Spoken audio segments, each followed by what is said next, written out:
Bonjour, c'est Cryptoly, j'espère que vous allez bien. Je sais, c'est compliqué, on entame toujours la semaine d'une couleur, et le lendemain directement c'est l'inverse, voire même dans la même journée. On est passé du vert au rouge, du rouge au vert, et encore au rouge, globalement on ne sait plus trop où aller, et il faut savoir qu'on a atteint des zones clés en termes de rechargement de vente. On a eu une chute, maintenant la véritable question qu'il faut se poser, c'est est-ce qu'on est dans une notion de continuité baissière, ou est-ce que c'est juste tout simplement une liquidation qui est tout à fait normal. Je vais vous expliquer ma vision, mais avant, il va falloir faire un tour sur la macroéconomie, parce qu'il se passe quelque chose de très dur en termes de géopolitique, et le marché est en train de pricer clairement ce qui va se passer dans les prochains jours au niveau du Moyen-Orient. Je vous explique tout ça très rapidement. Pour ceux qui ne me connaissent pas, je suis Cryptoly, entrepreneur et investisseur crypto, et on va commencer par les nouvelles, avec principalement ici Tether qui souhaite son 10e anniversaire par un documentaire qui explique l'USDT en Turquie, Brésil et Argentine.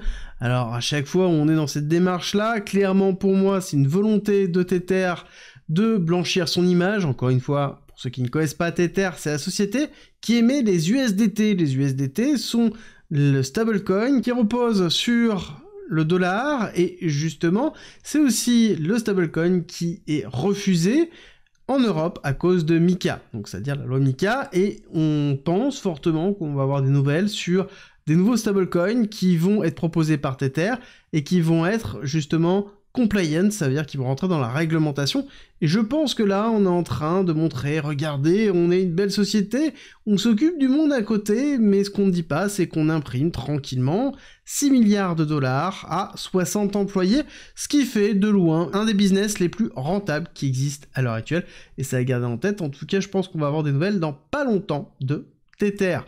Ensuite dans les bonnes nouvelles, nous avons FTX qui devrait enfin lancer le plan de faillite. On devrait enfin avoir en fait les remboursements qui vont être distribués, remboursements qui vont être faits en fiat, donc globalement en dollars ou en euros, et qui vont être calculés par rapport au prix des crypto-monnaies au moment où il y a eu le crash de FTX. Alors là oui, je sais, c'est compliqué d'accepter ça, mais c'est la réalité, on est payé en dollars sur le prix des monnaies qui était au moment du crash, donc très compliqué, et ça permet globalement de payer quoi ? Bah de payer les personnes qui se sont occupées de la liquidation de FTX, parce que c'est eux qui ont coûté de loin le plus cher sur absolument tout ce qui s'est passé. Et oui, parce que ça fait 2 ans que FTX est tombé. Je le répète, dans quelques mois, ça fait 2 ans, et ça fait vraiment trop longtemps pour avoir la récupération des fonds. Alors je suis d'accord, on me dira, tu sais mon gox, on attend toujours, en tout cas il y a une partie qui a été libérée, d'autres non, bref, je suis d'accord, mais là ça fait quand même long, surtout qu'on a une ponction qui est quand même vraiment impressionnante. Ensuite dans les autres nouvelles, nous avons l'ONU qui déclare par un rapport que Telegram s'est transformé dans un refuge de blanchisseurs et de scammers crypto. Ah oui, on n'arrête plus, hein, bien évidemment, Telegram, la pire application du monde, hein, on trouve absolument tout dedans, enfin bon, faut arrêter, faut prendre quand même vachement de recul par rapport à ça. J'ai souvenir qu'il y a pas si longtemps que ça, on avait l'équivalent d'un Uber Eats, mais pour des stupéfiants directement dans WhatsApp, hein, c'était pas Telegram, et c'est un petit peu ce qu'on retrouve pareil. Et j'ai envie de vous dire, si on regarde le Discord, par exemple mon Discord, si vous rejoignez mon Discord, vous avez le plaisir d'avoir un pléthore de scammers qui vous envoient des DM, je ne peux rien faire parce que c'est en dehors de mon Discord, ils vous flaguent et ils vous envoient en particulier, vous proposant d'aller sur WhatsApp pour justement faire du copy trading, chose que je ne fais pas, attention c'est du scam, faites bien attention, je n'ai pas de Telegram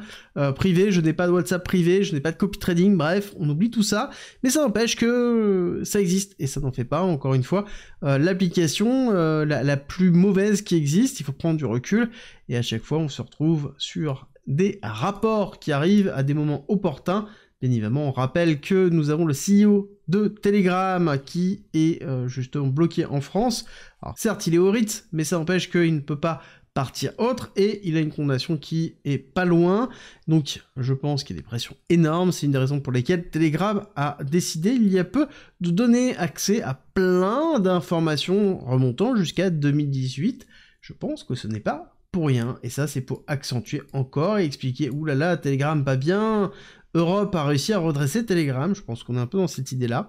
et donc on prend quand même toujours un maximum de recul par rapport à ça. Autre chose, petite information, toujours sur l'Europe, parce que je trouve que c'est intéressant en ce moment de travailler sur l'Europe, dans lequel, le 30 septembre, nous avons l'Europe qui nous annonce développer la première proposition pour un code de bonne conduite au niveau de l'intelligence artificielle. Globalement, pour être franc, ça va être une législation qui va être faite de façon très très brutale pour pouvoir limiter l'utilisation de l'intelligence artificielle. On voit déjà les problématiques qu'on a sur certains produits qui arrivent en Europe sans des fonctionnalités d'IA, donc ça nous change quand même beaucoup de choses, et je pense que c'est que le début. Encore une fois, on n'oublie pas ce qui s'est passé autour de la crypto, on tape très fort au début et on relâche après, donc on va voir ce qui se passera une fois que la première phase de réglementation aura eu lieu,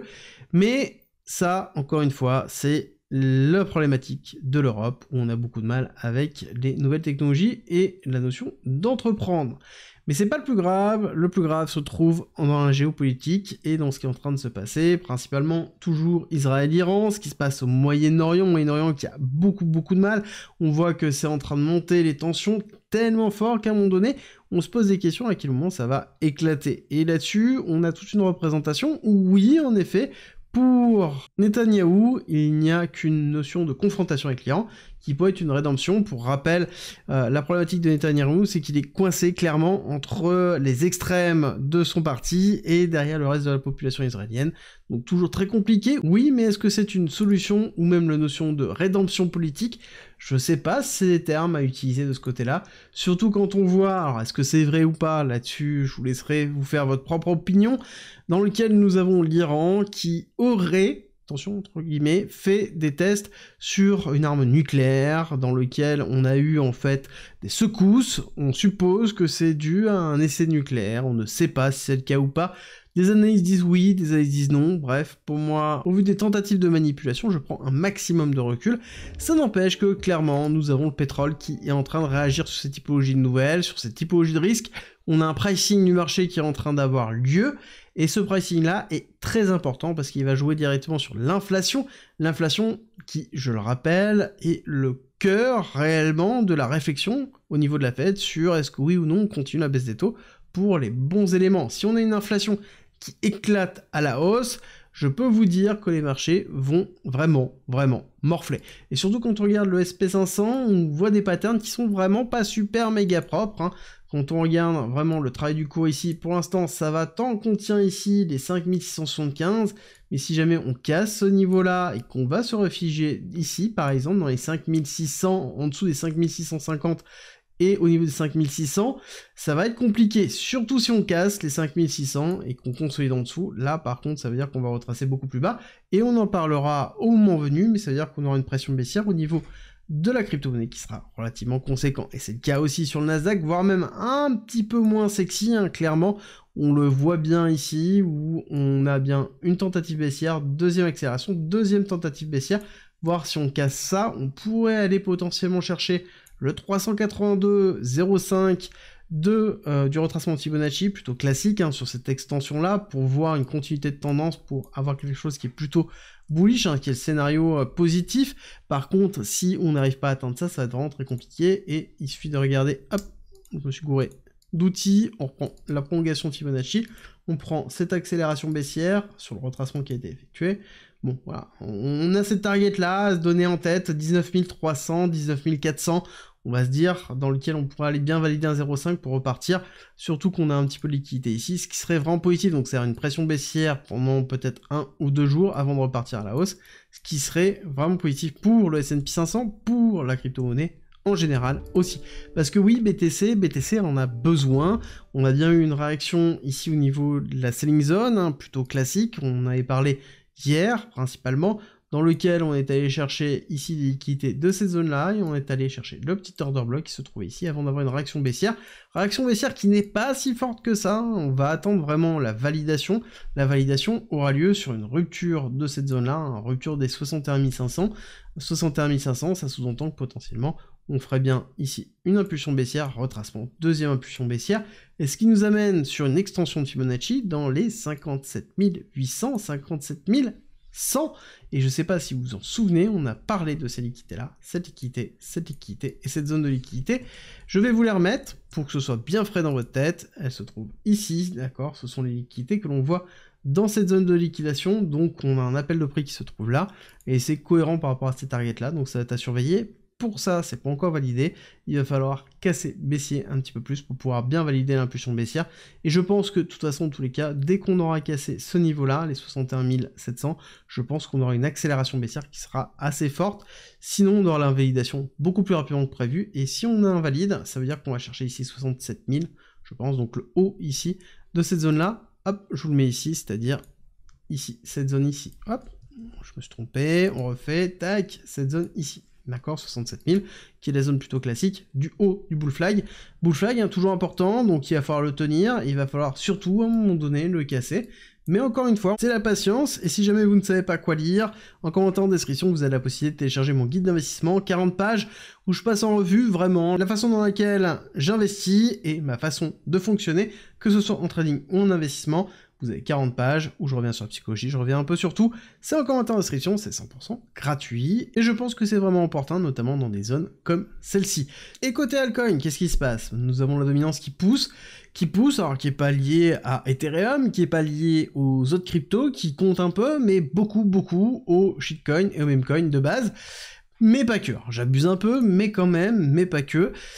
Si on les retire, nous avons quand même celui qui est en pleine surperformance, nous avons Tao, nous avons ici Phantom et CKB qui poussent très fortement, l'IA qui se trouve là mais qui a quand même vachement de mal. Mais moi ce qui est important vraiment de voir, c'est ici, d'accord? Ces spaghettis que l'on voit là, bien droit, de façon bien structurelle, quand j'ai ça, ça sous-entend que je vais avoir un retour de la volatilité très bientôt, et c'est quelque chose qu'il va falloir surveiller. C'est quelque chose que l'on voit aussi, très simplement, en regardant la volatilité que l'on voit sur 7 jours, on voit qu'on est en effet sur une zone basse, donc ce que l'on va attendre, ça va être un retour de la volatilité rapidement pour aller chercher des niveaux assez hauts, et donc ça veut dire que ce soit à la hausse ou à la baisse au niveau de BTC, on va avoir un mouvement, que ce soit aujourd'hui ou que ce soit demain, je pense que ça ira assez vite, et dans tous les cas, on n'oublie pas que le temps est compté. Et oui, octobre, c'est un nombre de jours limité. On est début octobre et il faut quelques jours pour pouvoir faire la performance du mois octobre entièrement, donc on a le temps, mais plus on se dirige vers la fin octobre, plus il va falloir avoir des bougies d'impulsion haussière, donc plus il est important